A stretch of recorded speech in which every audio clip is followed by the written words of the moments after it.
श्री गणेशाय नमः। श्रीमद् भगवद गीता अध्याय 13 क्षेत्र क्षेत्रज्ञ विभाग योग। इस अध्याय में सबसे पहले क्षेत्र और क्षेत्रज्ञ का विषय बताया गया है। चलिए हम इसका श्रवण करते हैं। अर्जुन उवाच प्रकृतिं पुरुषं चैव क्षेत्रं क्षेत्रज्ञमेव च एतदेदितुमिच्छामि ज्ञानं ज्ञेयं च केशव। अर्जुन ने पूछा, हे केशव, मैं आपसे प्रकृति एवं पुरुष, क्षेत्र एवं क्षेत्रज्ञ और ज्ञान एवं ज्ञान के लक्ष्य के विषय में जानना चाहता हूँ। श्री भगवानुवाच इदं शरीरं कौन्तेय क्षेत्रमित्यभिधीयते एतद्यो वेत्ति तं प्राहुः क्षेत्रज्ञ इति तद्विदः। क्षेत्रज्ञं चापि मा वृद्धि सर्वक्षेत्रेषु भारत क्षेत्रक्षेत्रज्ञयोर्ज्ञानं यत् ज्ञानं मतं मम। तब भगवान श्री कृष्ण ने कहा, हे कुंती पुत्र, यह शरीर ही क्षेत्र कहलाता है, यानी कर्म क्षेत्र कहलाता है, और जो इस क्षेत्र को जानने वाला है वह क्षेत्रज्ञ यानी आत्मा कहलाता है। ऐसा तत्व रूप से जानने वाले महापुरुषों द्वारा कहा गया है।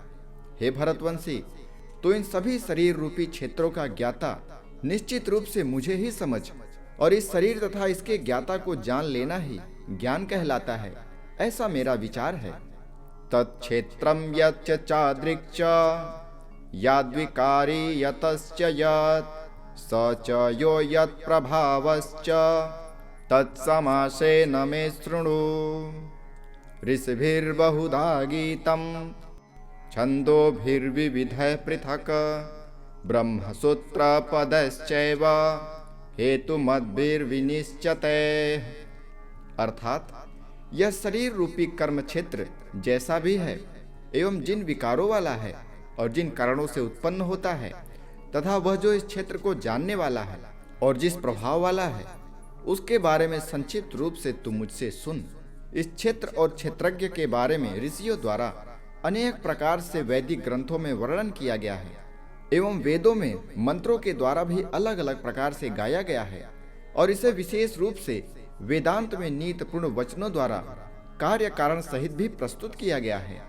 महाभूतान्यहंकारो बुद्धिरव्यक्तमेव च इंद्रियाणि दशैकं च पंचचेन्द्रियगोचरः इच्छा द्वेषः सुखं दुःखं संघातश्चेतना धृतिः एतच्छेत्रं समासेन सविकारमुदाह्यतम्।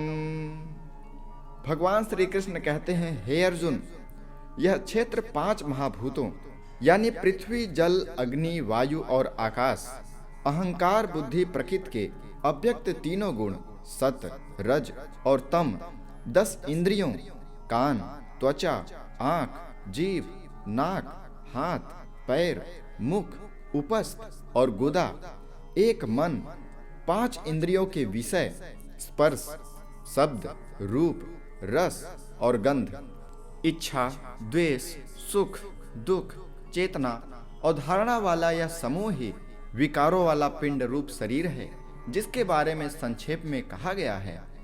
ज्ञान का विषय अमानित्वा मदम्भित्वा अहिंसां क्षान्तिरार्जवम् आचार्योपासनं शौचं स्थैर्यमात्मनिविग्रहः इंद्रियार्थेषु वैराग्यम् अहंकार एव च जन्म मृत्यु जरा व्याधि दुख दोषानुदर्शनम्।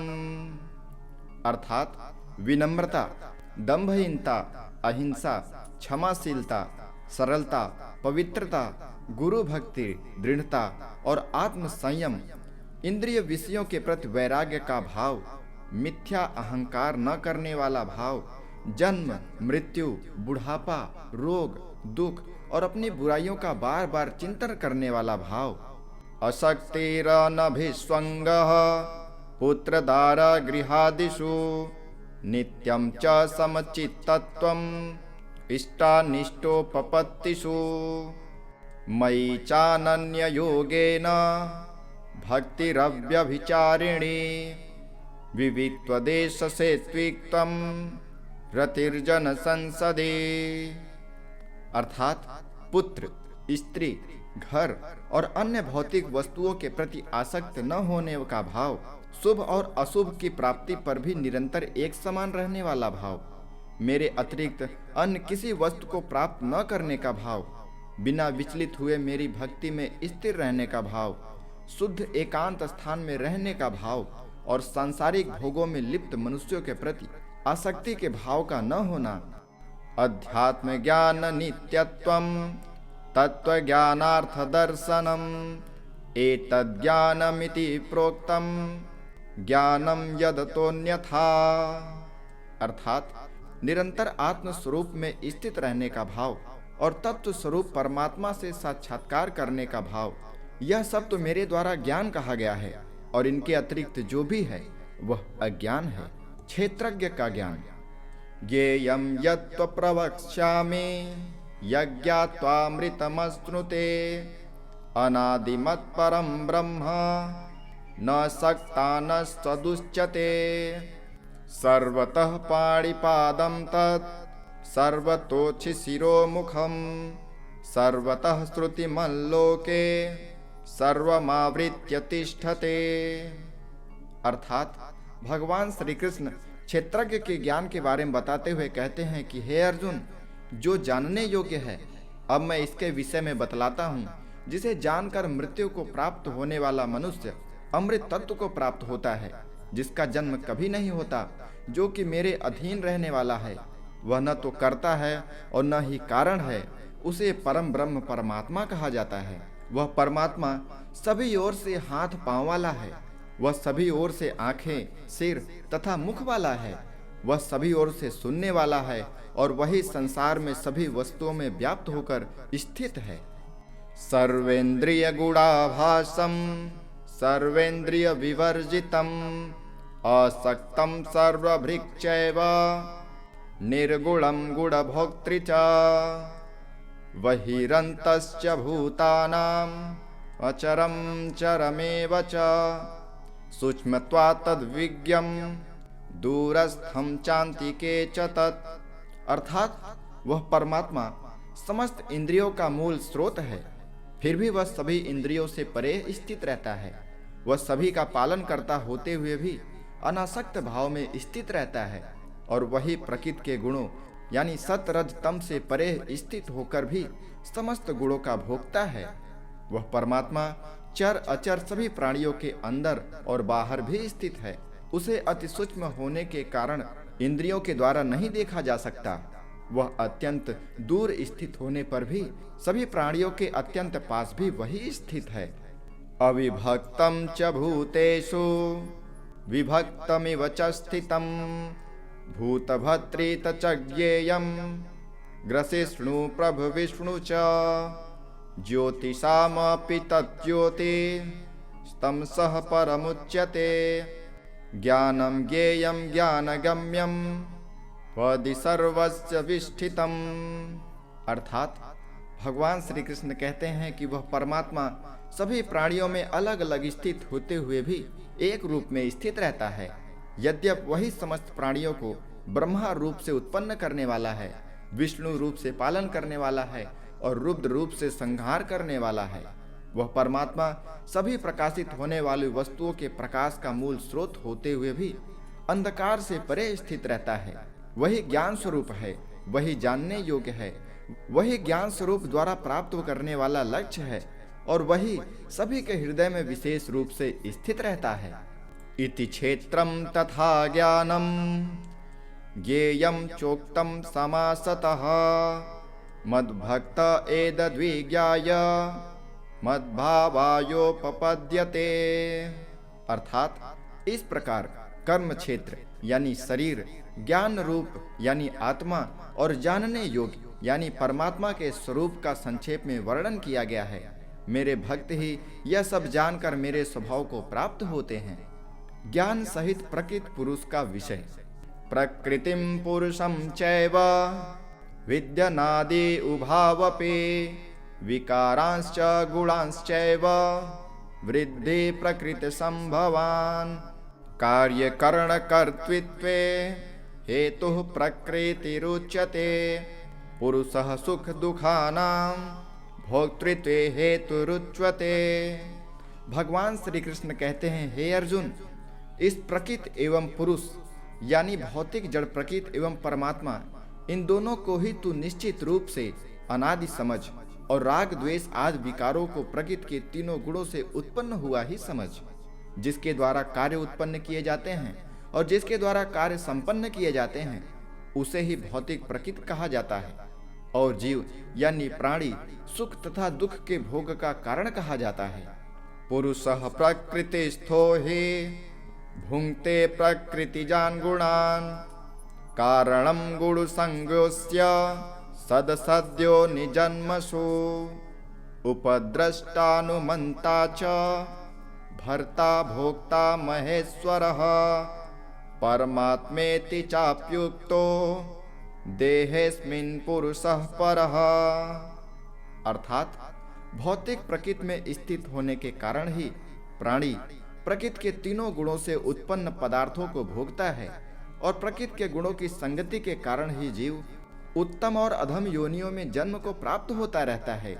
सभी शरीरों का पालन पोषण करने वाले परमेश्वर ही भौतिक प्रकृति का भोक्ता साक्षी भाव में स्थित होकर अनुमति देने वाला है, जो कि इस शरीर में आत्मा के रूप में स्थित होकर परमात्मा कहलाता है।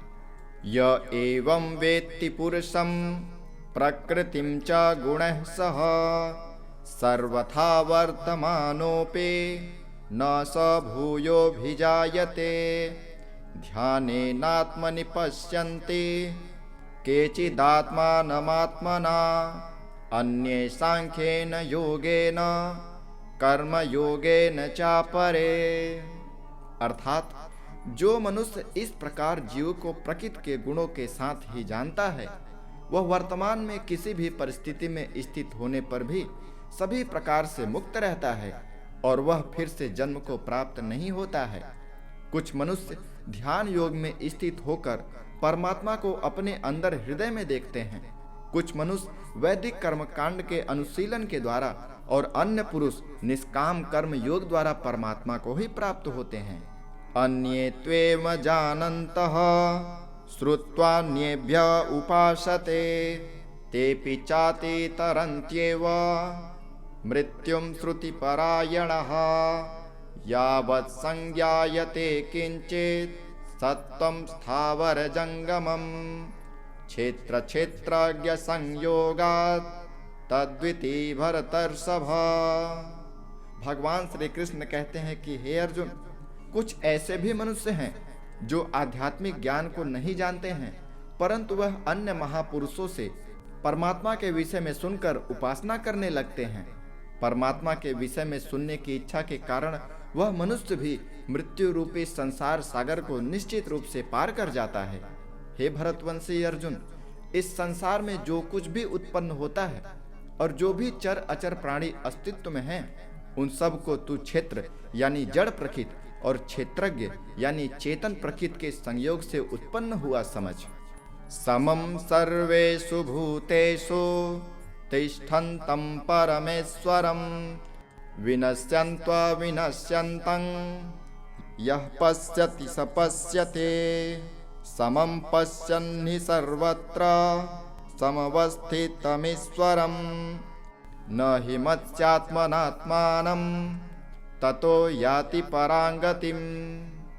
अर्थात जो मनुष्य समस्त नाशवान शरीर में अविनाशी आत्मा के साथ अविनाशी परमात्मा को समान भाव से स्थित देखता है, वही वास्तविक सत्य को यथार्थ रूप में देखता है। जो मनुष्य सभी चर अचर प्राणियों में समान भाव से एक ही परमात्मा को समान रूप से स्थित देखता है, वह अपने मन के द्वारा अपने आप को कभी नष्ट नहीं करता। इस प्रकार वह मेरे परम धाम को प्राप्त करता है। प्रकृतैव च कर्माणि क्रियमाणानि निसर्वशः यः पश्यति तथात्मानं कर्तारं स पश्यते। यथा भूत पृथक् भाव एकस्थमनुपश्यते तत एव च विस्तारं ब्रह्म संपद्यते तथा। अर्थात जो मनुष्य समस्त कार्यों को सभी प्रकार से प्रकृति के द्वारा ही संपन्न होते हुए देखता है और आत्मा को अकर्ता देखता है, वही यथार्थ रूप में देखता है। जब जो मनुष्य सभी प्राणियों के अलग अलग भाव में एक परमात्मा को ही स्थित देखता है और उस परमात्मा से ही समस्त प्राणियों का विस्तार देखता है, तब वह परमात्मा को ही प्राप्त होता है। अनादित्वा निर्गुणत्वा तत्परमात्मायमव्ययः शरीरस्थोऽपि कौन्तेय न करोति न लिप्यते।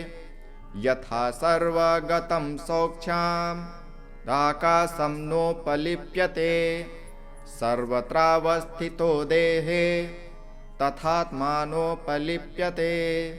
अर्थात भगवान श्री कृष्ण कहते हैं, हे कुंती पुत्र, यह अविनाशी आत्मा आदि रहित और प्रकृति के गुणों से परे होने के कारण शरीर में स्थित होते हुए भी न तो कुछ करता है और न ही कर्म उससे लिप्त होते हैं। जिस प्रकार सभी जगह व्याप्त आकाश अपनी सूक्ष्म प्रकृति के कारण किसी वस्तु से लिप्त नहीं होता, उसी प्रकार शरीर में सभी जगह स्थित आत्मा भी शरीरों के कार्यों से कभी लिप्त नहीं होता।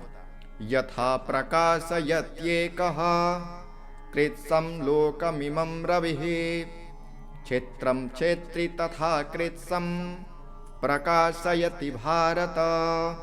क्षेत्र क्षेत्रज्ञयोरेव अंतरं ज्ञानचक्षुषा भूत प्रकृति मोक्षं च ये विदुर्यान्ति ते परम।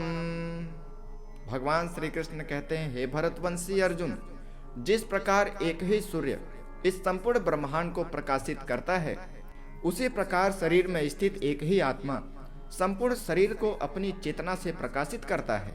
जो मनुष्य इस प्रकार शरीर और शरीर के स्वामी के अंतर को अपने ज्ञान नेत्रों से देखता है, तो वही जीव प्रकृति से मुक्त होने की विधि को जानकर मेरे परम धाम को प्राप्त होता है।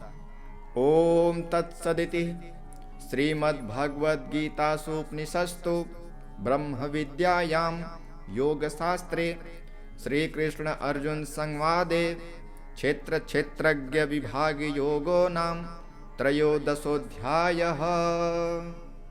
इस प्रकार उपनिषद ब्रह्म विद्या योग शास्त्र रूप श्रीमद् भगवद गीता के श्री कृष्ण अर्जुन संवाद में क्षेत्र क्षेत्रज्ञ विभाग योग नाम का 13वां अध्याय संपूर्ण हुआ। हरि ओम।